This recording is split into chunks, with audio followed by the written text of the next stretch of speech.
So, have we calmed down yet? That was quite a game, wasn't it? Come and join me. We're going to look back on last night's dramatic and exciting 4-3 victory at Kenilworth Road. Hello, my name is Richard and welcome back to Over and Over and Over Again. In this video, we are going to look back on that rather dramatic match last night. It seemed to have everything, didn't it? And in the end, of course, Arsenal managed to come from behind to grab that crucial victory and put us 5 points clear at the top of the Premier League. Today, of course, things may change with the rest of the midweek games, but we'll take that for now, won't we? But what a game it was. So let's get into it and let's have a look at how it went last night.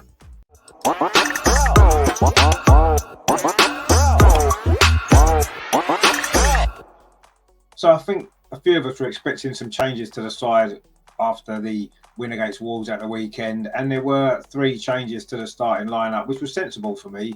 We can't make 6 or 7 changes per game because that doesn't work. It disrupts the team too much. But, 2 or 3 changes I think is definitely manageable. And that was exactly what happened last night. So the 2 fullbacks were changed. Ben White, of course, came in at right back for the injured Tomiyasu, and Jakub Kiwior came in at left back for Zinchenko. Again, I think that's a good, for this particular game, I thought that was a good change because Zinchenko is questionable defensively sometimes, isn't he? Whereas Kiwior is more of a natural defender. Plus, he's got the extra height and physicality, which was important against a very physical opponent. And of course, in midfield, Kai Havertz came back in for Trossard, again, maybe adding a little bit more of a physical presence in the midfield. So I thought those 3 changes were good change, obviously one in force, but the other 2, I thought they were sensible changes. Obviously, we knew it was going to be a tough game. Luton are a very difficult side to play, especially at Kenilworth Road on their small pitch.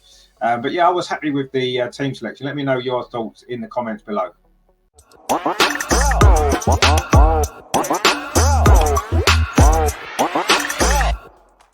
I mean, yes, it wasn't the greatest Arsenal performance, was it? But I don't suppose it was ever going to be in that atmosphere and on that pitch. Very, very small. There wasn't the spaces that we would normally enjoy. And you could see that we struggled at times to get our passing game together. Yes, we dominated the possession. You would expect us to against Luton, wouldn't you? And we did. We struggled to really create too many chances. Luton defended very, very well for the most part. But we did take advantage of the opportunities when they came along. Of course, we got the first goal a little bit against the run of play, you could say. A quick throw, wasn't it? And Bukayo Saka found some space over on that right-hand side, pulled it back. And Martinelli was there. Only his second Premier League goal of the season, actually, which seems a surprise, doesn't it, when we're in December? But he took it well, tucked it into the corner, and we've got the perfect start. But then a theme that came throughout the game, wasn't it? Some poor defending from set pieces and balls into the box. And it was a corner, a free header. I mean, it was a good header. He finished it well into the corner. David Raya had no chance on that one. But yeah, poor defending. We have to defend those situations better. And it's been a little bit of a problem, hasn't it? Not just in the game last night, but in the season. We've conceded too many goals from those type of situations. So it's something we need to work on. And again, we found ourselves at 1-1. But credit to the team, they came back and just on half time, we got the lead again. Again, capitalising on some poor play, maybe defensively from Luton. We took advantage of it. A lovely ball from Saka inside the fullback. Ben White on the overlap. Nice little cross into the 6-yard box. And Jesus arrived, only his second Premier League goal of the season as well. So you can see the issues are there, aren't they? We've got some great attacking players that are not always scoring the goals that they need to. But it was a good header from close range from Jesus. A good run into the box to get on the end of that cross. That's why I want to see him more, getting on the end of those things rather than spending a lot of time outside the box linking the play, which he's good at. But we need him on the end of stuff, and he was, and that was great. And we led at half time. At that point, I think we were all thinking, okay, fair enough. We should be able to go on here now on that platform and go on and get the game won. But didn't quite work out like that, did it? Luton came out for the second half really fired up. They were flying into the tackles, and of course they got themselves level very early on. Again, it was a corner. Again, it was poor defending.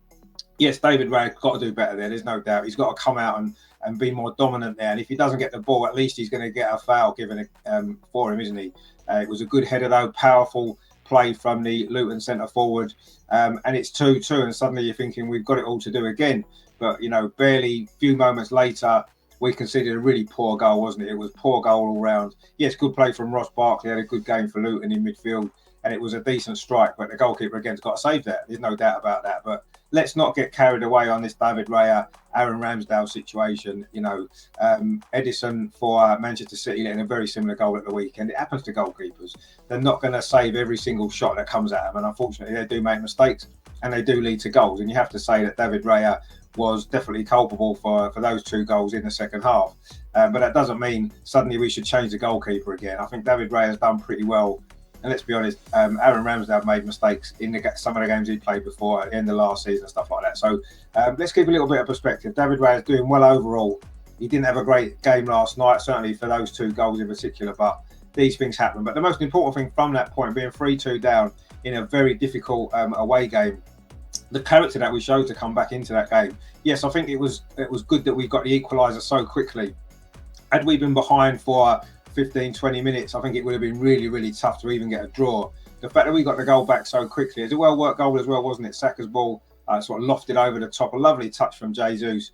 And Kai Havertz making that third man run into the box. Want to see him doing that more. And he got there ahead of the keeper and poked it home from close range. That's 4 goals now, 3 in the last, 4 or 5 games. So he's in really good form at the minute, Kai Havertz. He's starting to show the faith in him that Mikel Arteta has shown. And I think that's a really good sign. I think he's going to be a crucial player now going forward for the rest of the season. So it's great for him to get the goal. And at 3-3 with still half an hour to play, I always felt that we would somehow find a way to get the win. Luton were dropping deeper and deeper the longer the game was going on. We made some substitutions. We had all of the ball, didn't we? Let's face it, we were trying to get balls into the box. We were trying to get to the byline, pull the ball back, trying to play our football. It didn't always work. And obviously we're going into stoppage time and you're thinking, well, overall, I suppose in the circumstances of the game, being behind in the second half to get a draw probably wouldn't have been a disaster. You think Liverpool drew there a few weeks ago. Man City go there at the weekend. So I was kind of thinking a draw wouldn't be bad. But to be able to turn that point into 3 so late in the game was something special, wasn't it? We kept going, we kept knocking on the door, and eventually the chance came, didn't it? We got that 1 free kick.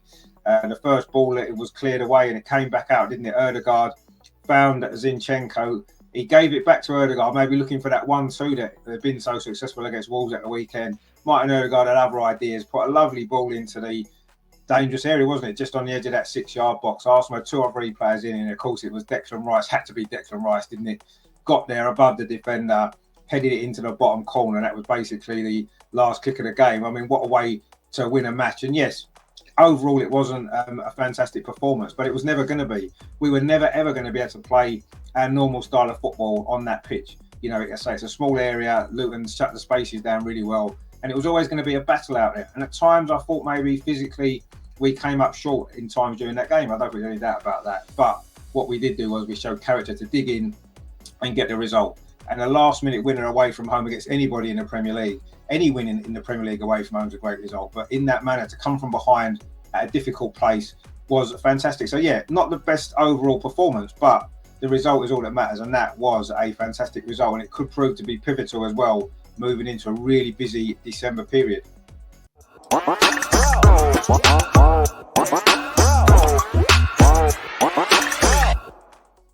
I mean, it was a strange game in many ways, wasn't it? Difficult to really pick out one man in a match. I thought there was a few good performances, a few players stepped up to the mark. Of course, Declan Rice is going to get most of the credit, isn't he, for the goal right at the very end of the game. And again, he was influential in midfield, as he's been pretty much all season.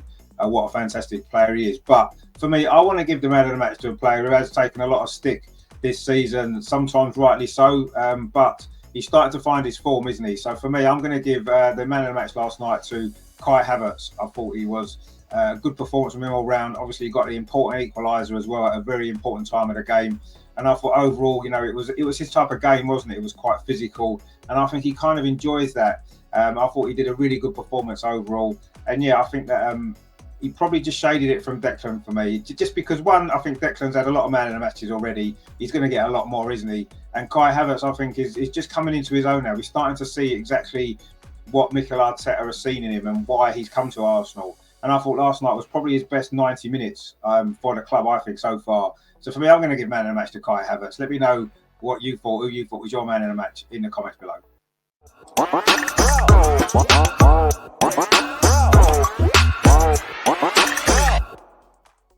So as I say, any away win in the Premier League is a good win, and we'll take the 3 points, 5 points clear at the top of the league. What more can we do? I mean, at this point in the season, it's a good position to be in. Yes, it doesn't mean anything in December. We're not even halfway through the season yet, but I'd rather be 5 points clear now than 5 points behind. I think we're starting to see a different side of Arsenal this season. I think last season, in the first half of the season, it was all fantastic football, scoring loads of goals, winning games quite easily. And then when the pressure was on in the second half of the season, that's when we really struggled. Whereas this season, we seem to be grinding out results. And I don't want to get carried away yet because it is only December, but I'm starting to get the Leicester vibes from 2016. You know, I don't think Man City are quite as strong this season. I think they seem a bit distracted, and nobody's ever won the league 4 seasons in a row ever in English football. It's a big ask, isn't it? Can they be the team to do that? I'm not convinced they can. Liverpool are stronger this year. They're going to be a challenge, but I'm starting to think that things are maybe going our way.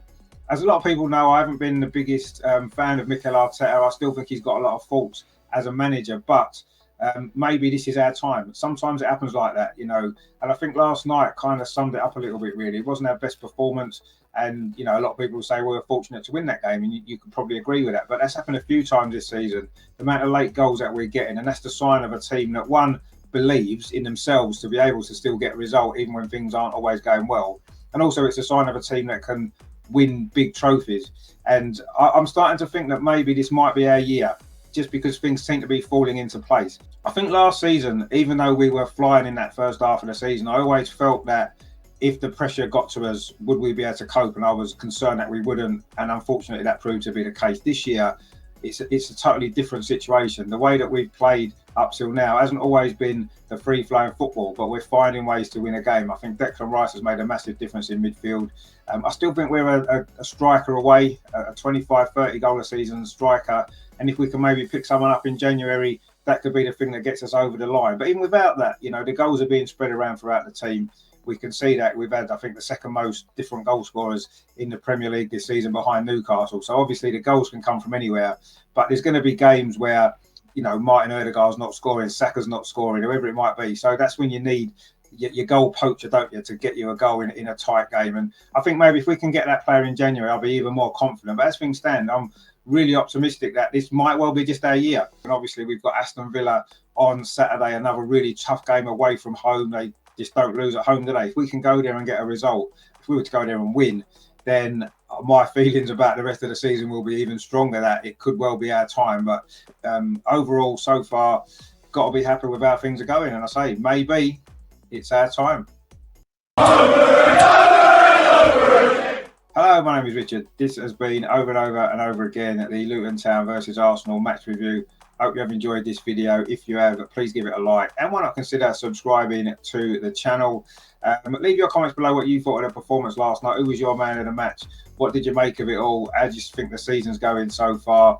It's certainly a lot better than I was anticipating, I've got to be honest, and so far so good. So yeah, I'll be back on Friday for the Arsenal Women's Show. Of course, we are one of the channels on YouTube that cover the Arsenal women as well. So we've got the Arsenal Women's Show Friday evening, 7:30. So join us for that one. And of course, weekend, 2 big, massive watch-alongs on Saturday afternoon, well, late afternoon.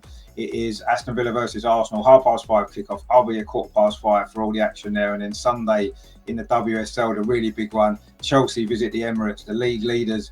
Arsenal need to win that game. So that kicks off at 12:30. So I'll be live at 12:15. So lots of great stuff coming up on the channel. Please join me for all of that. So give us a like, please subscribe, and I will see you very, very soon. And in the meantime, as always, come on, you guys.